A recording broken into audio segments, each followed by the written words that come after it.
Before the establishment of the Roman Republic, areas in present-day Italy and surrounding lands were divided up into lots of little kingdoms with many different rulers.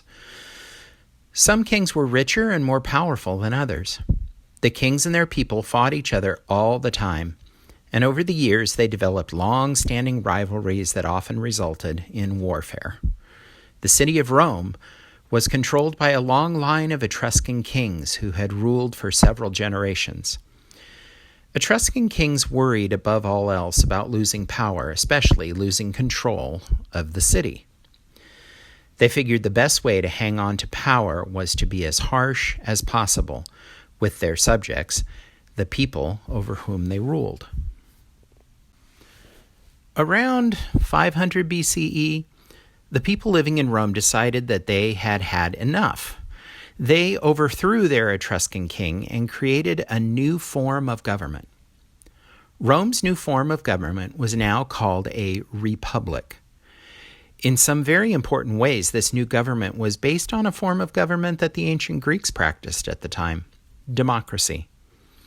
Instead of having a king make all the laws and tell everyone else what to do, the Romans decided that the citizens, the people, should be able to elect those who would work together to make decisions and form laws to guide how their society was ruled.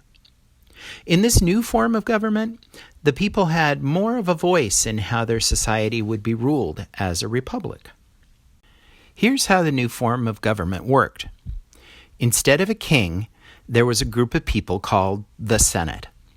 Members of the Senate were called senators. There were 300 senators in the Roman Senate, all of whom were men. Senators held their position for as long as they lived. The people elected 2 consuls, 2 people whose job it was to make final decisions on whether a new law should be passed or whether, for instance, to go to war.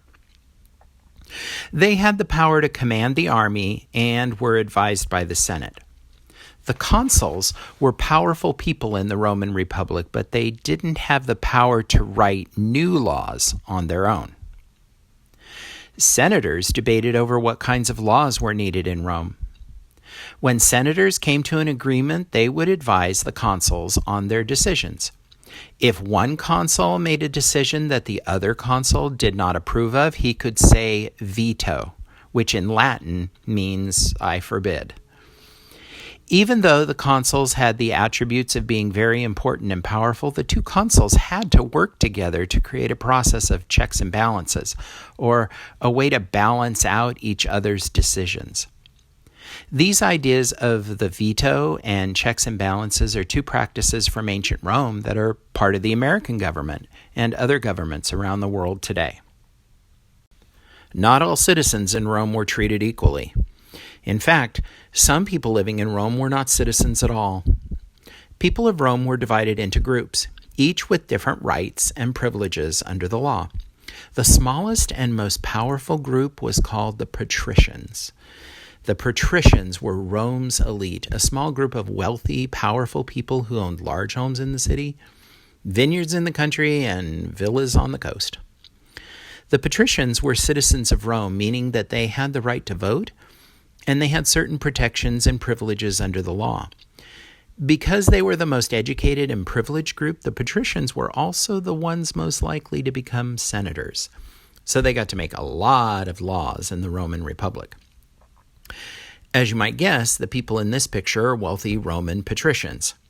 In contrast to the ancient Greek culture, women in ancient Rome were considered citizens, and wealthy women were part of the elite patrician group, although they couldn't vote or serve as senator or consul.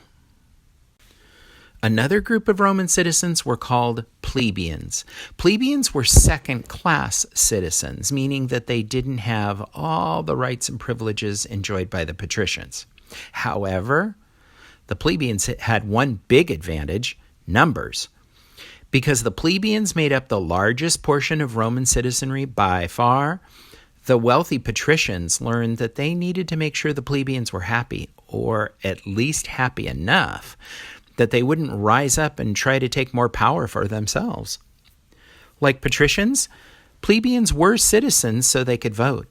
However, they were subject to a different set of laws than the patricians. For instance, a patrician could freely insult or even attack a plebeian, but a plebeian would be in big trouble if he tried to do the same thing to a patrician. Plebeians could own property, but it was hard for them to gain enough land or money to become as rich or as powerful as the patricians.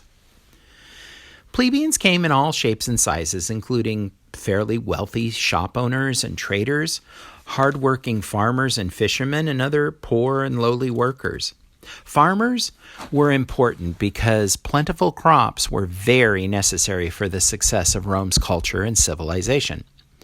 That's one of the main reasons why Romans worship Saturn, the god of the harvest. When farmers are successful and have a great harvest, they have more food than they really need to just feed their family. And this is called a surplus.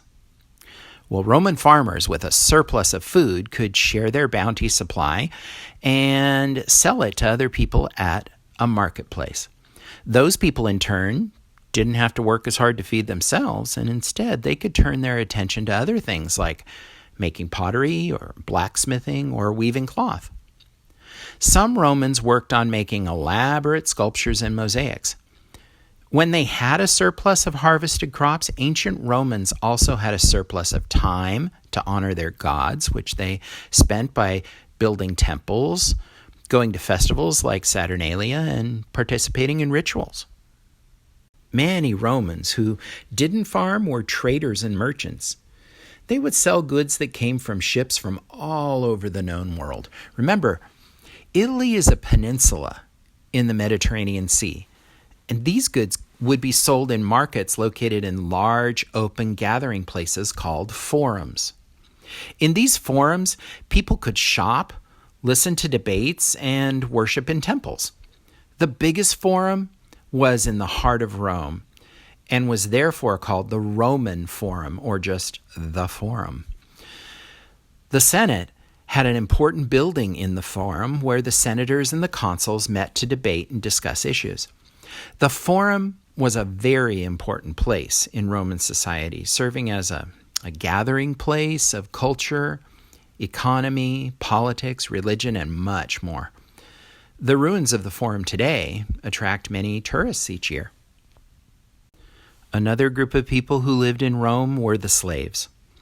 Slaves were not considered citizens of Rome, so they could not vote. Slaves belonged to their owners, so they didn't have the same freedom to do as they pleased. Slaves could not choose where to live or work.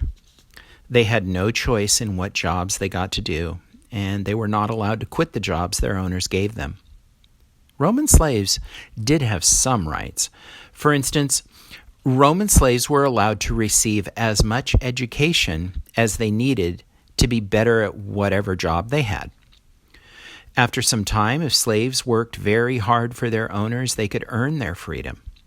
Once slaves were given their freedom, their children were considered full Roman citizens. You may be wondering where these slaves came from. As Rome expanded into new territories, the Romans fought wars with the people already living in those areas. It was common for the people on the losing side of a war to become slaves for the winning side when the war was over. Slaves were considered the property of their owners, and they had to obey their owners and do difficult work for no pay. They were also not allowed to insult or attack a Roman citizen, or there would be consequences. Slaves were considered the most lowly people in Roman society, at the other end of the spectrum from the elite class.